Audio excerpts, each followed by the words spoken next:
अस्सलामुअलैकुम students first year का chapter enzyme में आज हम डिस्कस करेंगे factors affecting on rate of enzyme.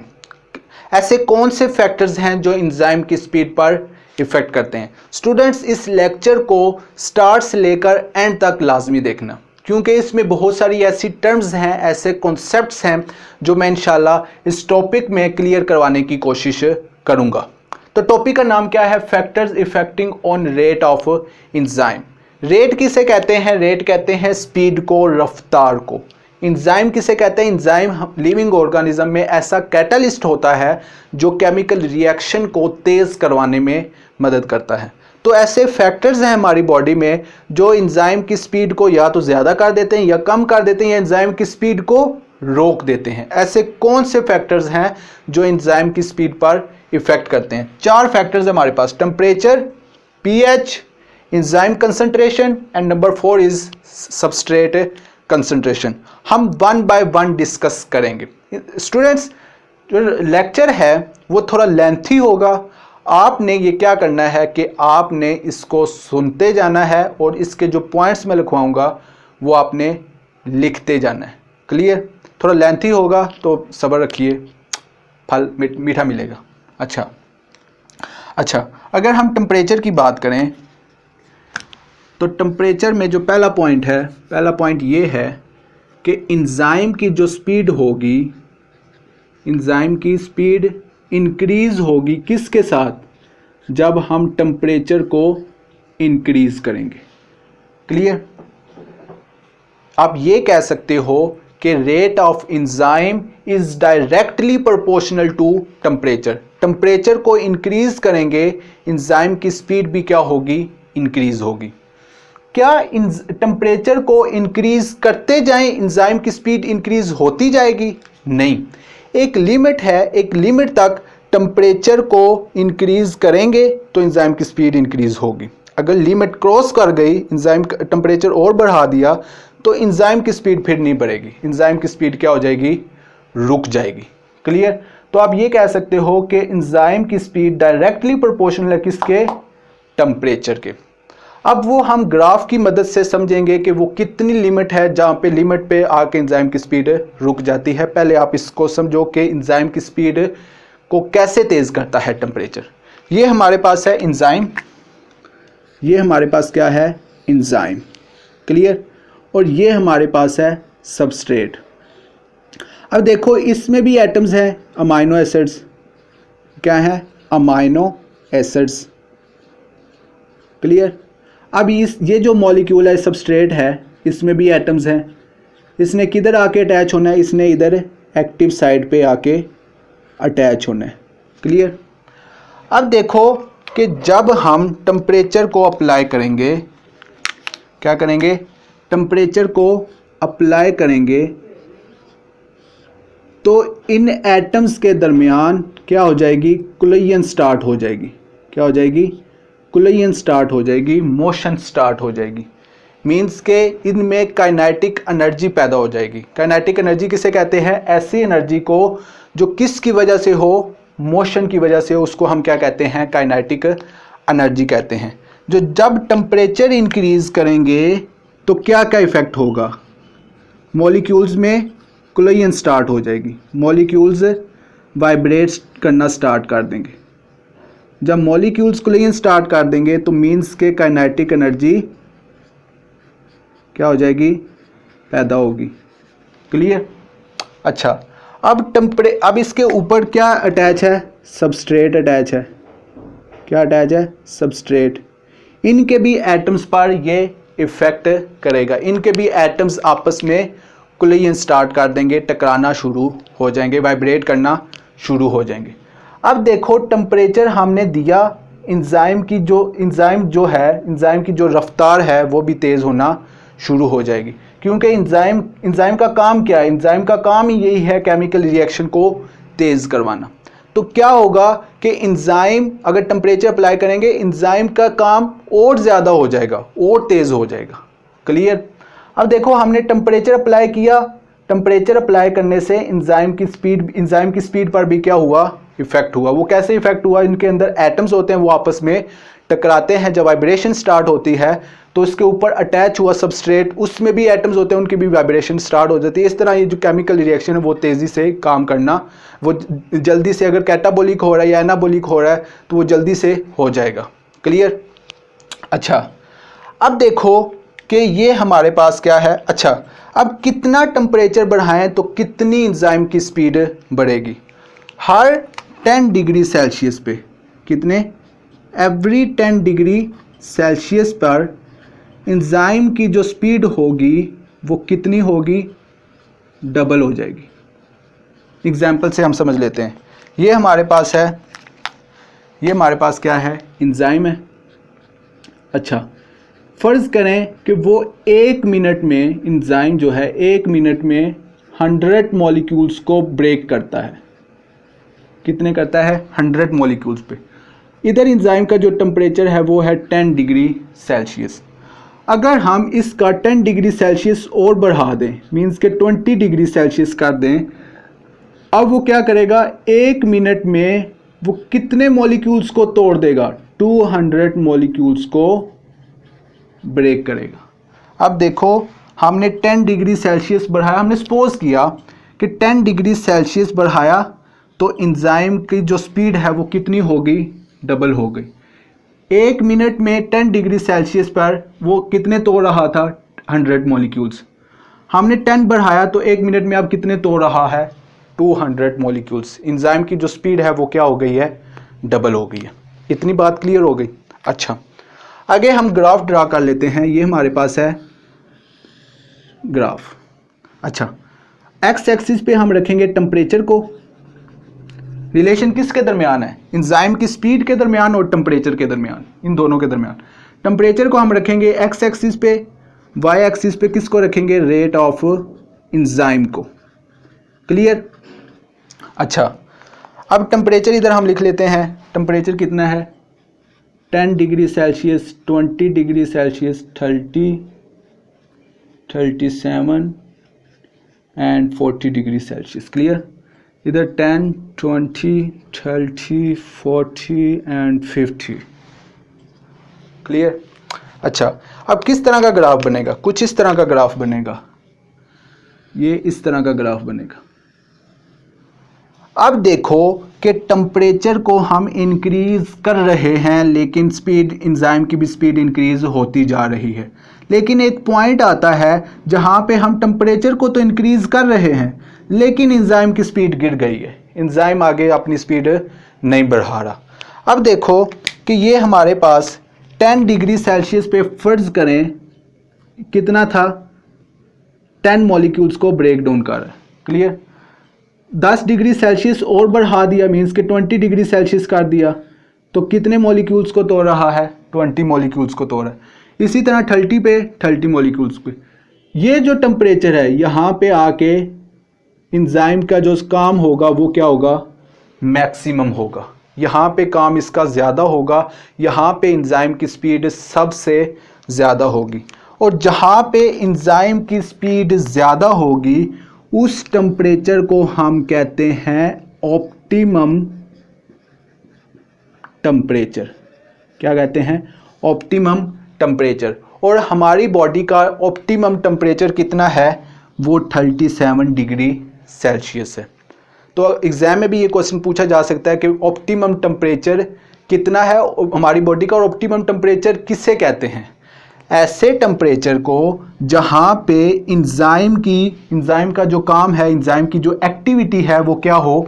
Maximum हो। उस टेम्परेचर को हम क्या कहते हैं? उस टेम्परेचर को हम कहते हैं ऑप्टिमम टेम्परेचर। क्लियर? एंजाइम की एक्टिविटी क्या होगी? मैक्सिमम होगी। यहाँ पे एंजाइम सबसे ज़्यादा काम करेगा। अच्छा, यहाँ तक तो बात क्लियर है। टेम्परेचर बढ़ाया, एंजाइम की स्पीड बढ़ गई। अब देखो टेम्परेचर और बढ़ा रहे हैं लेकिन एंजाइम की स्पीड कम हो रही है। इसकी वजह क्या है? इसकी वजह मैं भी आपको समझाता हूँ। अब देखो टेम्परेचर 37 था, लेकिन अब इधर हमने कर दिया 40 डिग्री सेल्सियस, टेम्परेचर और बढ़ा दिया।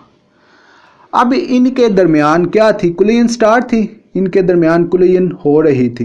क्लियर? अब इतनी को कोलिजन हो जाएगी, इतने कुछ ज़्यादा टकराएंगे, इतनी को वाइब्रेशन पैदा हो जाएगी कि इनके दरमियान बने हुए बॉन्ड्स जो हैं, एटम्स के दरमियान बने हुए बॉन्ड्स जो हैं वो क्या हो जाएंगे, टूट जाएंगे। बॉन्ड क्या हो जाएंगे, ब्रेक हो जाएंगे। जब बॉन्ड ब्रेक हो जाएंगे तो एंजाइम की शक्ल कैसे है, एंजाइम की शक्ल है ग्लोबुलर, मतलब 3D स्ट्रक्चर है। अब वो जो स्ट्रक्चर है, जो उसकी शेप है, वो भी क्या हो जाएगी, चेंज हो जाएगी। तो जब शेप चेंज हो जाएगी तो क्या एंजाइम सबस्ट्रेट आके एंजाइम सबस्ट्रेट पर काम करेगा, नहीं करेगा। तो इस वजह से जब हम टेम्परेचर को बढ़ाते हैं 37 डिग्री, ऑप्टिमम टेम्परेचर से आगे करते हैं टेम्परेचर को, तो एंजाइम क्या हो जाता है, एंजाइम डीनेचर हो जाता है। तो एंजाइम डीनेचर किसे कहते हैं, डीनेचुरेशन किसे कहते हैं, डीनेचुरेशन उसे कहते हैं कि जब हम ऑप्टिमम टेम्परेचर से टेम्परेचर को ज़्यादा बढ़ाते हैं तो एंजाइम की जो शेप होती है, एंजाइम की जो नेचर होती है वो चेंज हो जाती है। इसी अमल को हम कहते हैं डीनेचुरेशन। तो जब हमने देखो 37 ऑप्टिमम टेम्परेचर था, जहाँ पे एंजाइम की एक्टिविटी क्या थी, मैक्सिमम थी, यहाँ पर एंजाइम काम सही कर रहा था।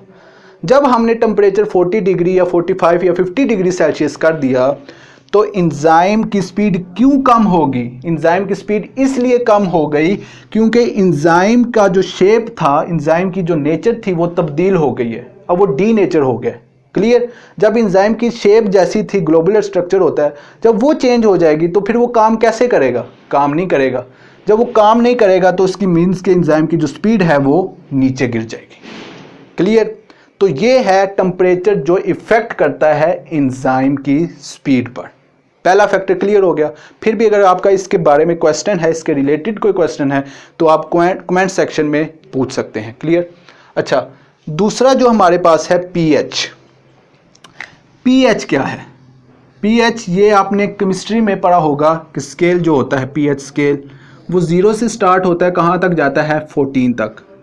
7 तक जो है उसको हम कहते हैं एसिडिक, और जो 7 से बाद उसको हम कहते हैं बेसिक, और 7 जो खुद है वो क्या है, न्यूट्रल है। क्लियर। अच्छा, अब कुछ एंजाइम ऐसे हैं जो इस रेंज में काम करते हैं, मीन्स के 0 से लेकर 7 तक काम करते हैं।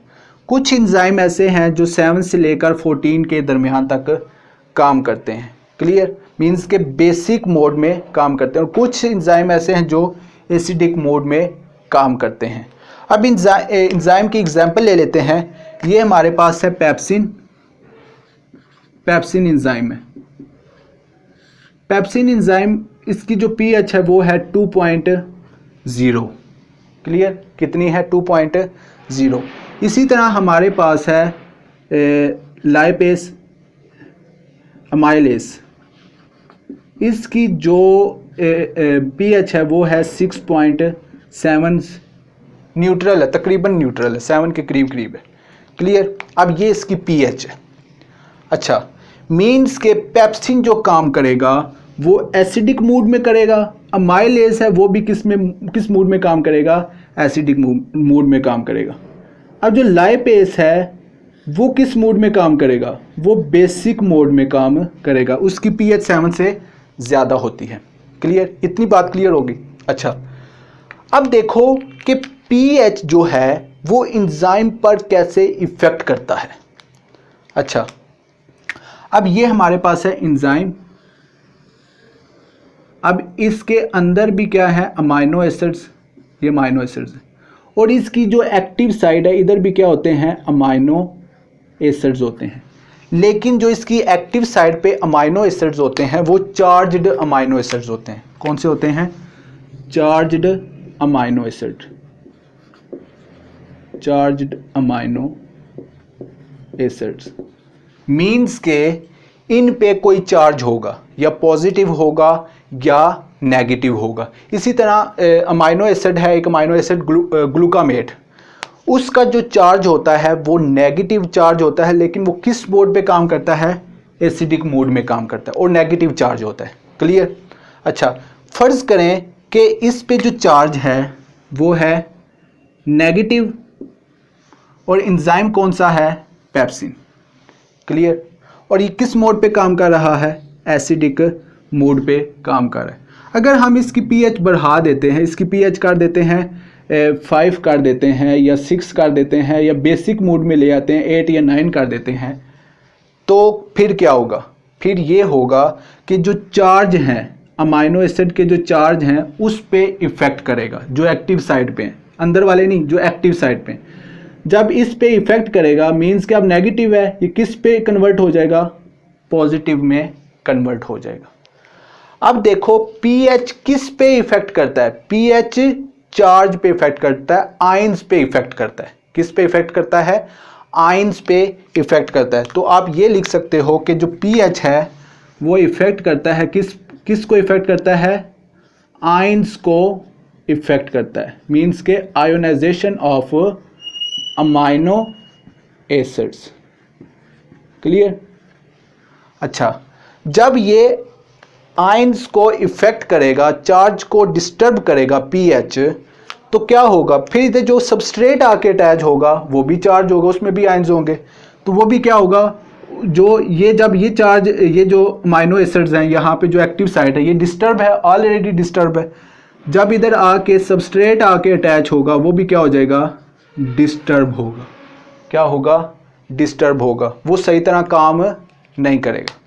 अच्छा, अब जब ये इफ़ेक्ट करता है अमाइनो एसिड्स के आयंस पर इफ़ेक्ट करता है, तो एंजाइम की इसके दरमियान जो बॉन्ड होते हैं, इनके दरमियान एटम्स के दरमियान जो बॉन्ड होते हैं वो क्या हो जाते हैं, टूट जाते हैं।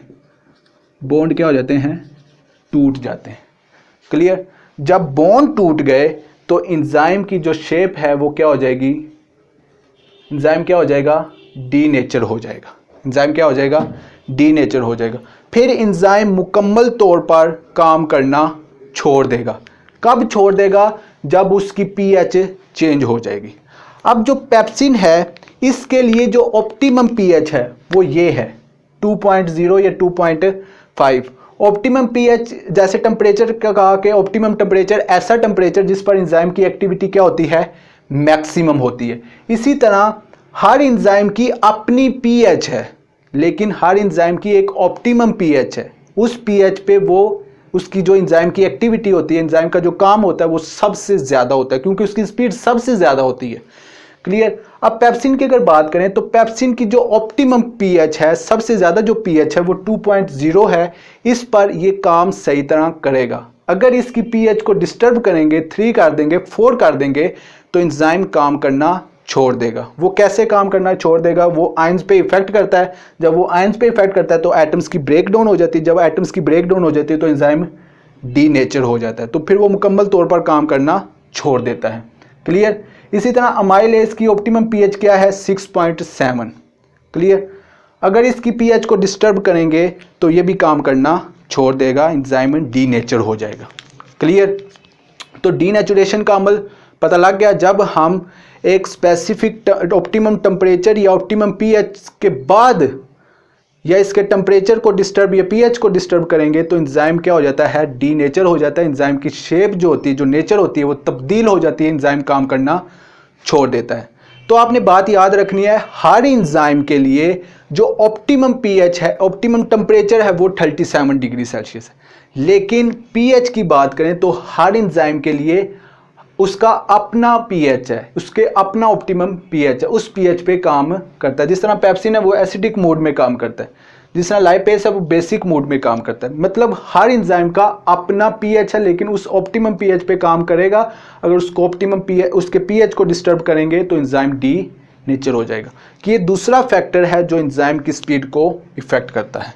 तीसरा जो हमारे पास है वो है एंजाइम कंसंट्रेशन। ये छोटे छोटे हैं, इसको समझना। ये एंजाइम कंसंट्रेशन और सबस्ट्रेट कंसंट्रेशन तकरीबन सेम है। क्लियर। अब ये हमारे पास है एंजाइम, दो चीज़ें लेनी है। ये हमारे पास क्या है, एंजाइम, दो एंजाइम है। और ये हमारे पास क्या है, सबस्ट्रेट है। क्या है, सबस्ट्रेट है। फ़र्ज़ करो ये हमारे पास सबस्ट्रेट कितने मॉलिक्यूल्स हैं, 7 मॉलिक्यूल है। क्लियर। अब ये हमारे पास कितने एंजाइम है, 2 एंजाइम है। क्लियर। अब देखो कि एक एंजाइम पे एक सबस्ट्रेट आके अटैच होगा, दूसरे एंजाइम पे दूसरा सबस्ट्रेट आके अटैच होगा। फर्ज करो कि 1 मिनट में कि एक एंजाइम कितने मॉलिक्यूल्स को तोड़ रहा है? 2 मॉलिक्यूल्स को तोड़ रहा है। कितने मॉलिक्यूल्स को? 2 मॉलिक्यूल्स को तोड़ रहा है। क्लियर? अब देखो, अगर हम एंजाइम की जो कंसंट्रेशन कहते हैं तादाद को, क्वांटिटी को, अगर एंजाइम की क्वांटिटी हम क्या कर दें और कर दें, अगर सबस्ट्रेट को और एंजाइम मिल जाएं, मींस के कितने मिल जाएं? 7 पूरे मिल जाएं। अब देखो ये 7 पूरे मिल गए, मींस के तीसरा इधर आ जाएगा, चौथा इधर आ जाएगा, पांचवा इधर आ जाएगा, छठा इधर आ जाएगा और सातवां इधर आ जाएगा। अब 1 मिनट में एंजाइम कितने मॉलिक्यूल्स को तोड़ रहा है? 7 मॉलिक्यूल्स की ब्रेकडाउन कर रहा है। क्लियर? अब अगर हम अगर सबस्ट्रेट के मॉलिक्यूल्स और हैं, फर्ज करो इधर 9 हैं, लेकिन एंजाइम की जो जगह है वो कंप्लीट हो चुकी है। एंजाइम की जो क्वांटिटी है वो कितनी है? 7 है। एंजाइम की कंसंट्रेशन क्या है? 7 है। अब क्या होगा कि एंजाइम की जो कंसंट्रेशन है, एंजाइम की जो कंसंट्रेशन है वो इफेक्ट करती है किस पे? अब देखो ये एंजाइम है, कितने एंजाइम है हमारे पास? 7 एंजाइम है एक एंजाइम, लेकिन उसके कितने आगे? 7 है। और ये हमारे पास है सबस्ट्रेट। एक एक सबस्ट्रेट पे क्या करेगा? इफेक्ट करेगा। अब देखो 1 मिनट में कितने मॉलिक्यूल्स को तोड़ रहा है? 7 मॉलिक्यूल्स को तोड़ रहा है। अब कोई और जगह नहीं बची कि वो 2 मॉलिक्यूल्स को भी आके 2 मॉलिक्यूल्स को भी ले। ठीक है, अब इसकी ये मैक्सिमम स्पीड है कि 1 मिनट में 7 मॉलिक्यूल्स को तोड़ सकता है। ये इसकी क्या है? ये मैक्सिमम स्पीड है। अगर 2 मॉलिक्यूल्स और आते हैं सबस्ट्रेट के, या 3 और आते हैं, या 4 और आते हैं, तो इसकी वजह से एंजाइम की स्पीड नहीं बढ़ेगी। अब एंजाइम की जो स्पीड है वो कांस्टेंट हो गई है। मतलब 1 मिनट में 7 मॉलिक्यूल्स को ही तोड़ेगा, ना कि 8 को या 9 को। 1 मॉलिक्यूल्स को तोड़ेगा, फिर अगले की जगह बनेगी। क्लियर? यहाँ पे एंजाइम की स्पीड आके क्या हो गई है? कांस्टेंट हो गई है। क्लियर? नंबर 4 की बात करें। नंबर 4 हमारे पास है substrate concentration. Substrate concentration. Substrate concentration में हमने क्या, हमारे पास एंजाइम जो है वो कांस्टेंट है, मींस के 2-3 एंजाइम है, और जो हमारे पास सबस्ट्रेट हैं वो हम कर लेते हैं 6 मॉलिक्यूल किसके हैं? सबस्ट्रेट के। अब देखो कि ये एक सबस्ट्रेट इधर आ गया, दूसरा इधर आ गया, तीसरा इधर आ गया। क्लियर? अगर 1 मिनट में वो कितने मॉलिक्यूल्स को ब्रेक डाउन कर रहा है? 3 मॉलिक्यूल्स को ब्रेक डाउन कर रहा है। एक मिनट में कितने मॉलिक्यूल्स को वो तोड़ रहा है? 3 मॉलिक्यूल्स को तोड़ रहा है। तो क्या 1 मिनट में 6 मॉलिक्यूल्स को तोड़ सकता है? नहीं। 1 मिनट में जितने उसके पास स्पेस है वो कवर हो चुकी है। अब ये देखो, एक टर्म होती है सैचुरेशन। एक टर्म क्या होती है? सैचुरेशन। सैच्योर का मतलब होता है कंप्लीट। क्या होता है? कंप्लीट। जब एंजाइम की एक्टिव साइट, तमाम एक्टिव साइट ऑक्यूपाई हो जाए, उस अमल को हम क्या कहते हैं? सैचुरेशन कहते हैं। मींस कि ये भी एंजाइम, तमाम एंजाइम की जो एक्टिव साइट्स हैं वो फिल हो गई हैं। किसके साथ? सबस्ट्रेट के साथ। इस अमल को हम कहते हैं सैचुरेशन। जब ये सैचुरेशन तक पहुंच जाए तो उसके बाद जो एंजाइम की स्पीड होती है वो क्या हो जाती है? कांस्टेंट हो जाती है। चाहे एंजाइम कंसंट्रेशन में बात करें, चाहे सबस्ट्रेट कंसंट्रेशन में बात करें, जब सैच्योर हो जाएंगी, तमाम एक्टिव साइट्स ऑक्यूपाई हो जाएंगी, जगह कंप्लीट कर लेंगी, फिर उसके बाद एंजाइम की जो स्पीड होती है वो कांस्टेंट हो जाती है। फिर उसके बाद एंजाइम की स्पीड बढ़ती नहीं है। क्लियर? अच्छा, जैसा कि टेम्परेचर और पीएच ने एंजाइम को डीनेचर किया, क्या सबस्ट्रेट और एंजाइम की कंसंट्रेशन जो क्वांटिटी है वो इफेक्ट करती है? वो एंजाइम पर कोई इफेक्ट नहीं करती। हाँ, एंजाइम की स्पीड पर इफेक्ट करती है। एंजाइम की जो स्पीड है, जब सैचुरेशन हो जाए, सैच्योर हो जाए, सारे एंजाइम के एक्टिव साइट सैच्योर हो जाए, फिर एंजाइम की स्पीड जो होती है वो कांस्टेंट हो जाती है, फिर उसके बाद एंजाइम की स्पीड नहीं बढ़ती। लेकिन एंजाइम के बॉन्ड को नहीं तोड़ते, एंजाइम को डीनेचर नहीं करते, इनकी जो क्वांटिटी है उस पर कोई इफेक्ट नहीं करती। स्टूडेंट्स, ये हमारे पास 4 फैक्टर्स हैं जो इफेक्ट करते हैं रेट ऑफ एंजाइम पे। स्टूडेंट्स, इसमें कितनी आपको समझ आ गई है, कितना आपका इसमें अगर आपका कोई क्वेश्चन है आप कमेंट सेक्शन में पूछ सकते हैं, लेकिन अगर आपको कितनी समझ आई है तो हमें फीडबैक कमेंट सेक्शन में लाजमी देना। तो मिलते हैं नेक्स्ट वीडियो में इंशाल्लाह। तो उम्मीद है कि आपको इस लेक्चर की बखूबी समझ आ गई होगी। Thank you. अल्लाह हाफिज़।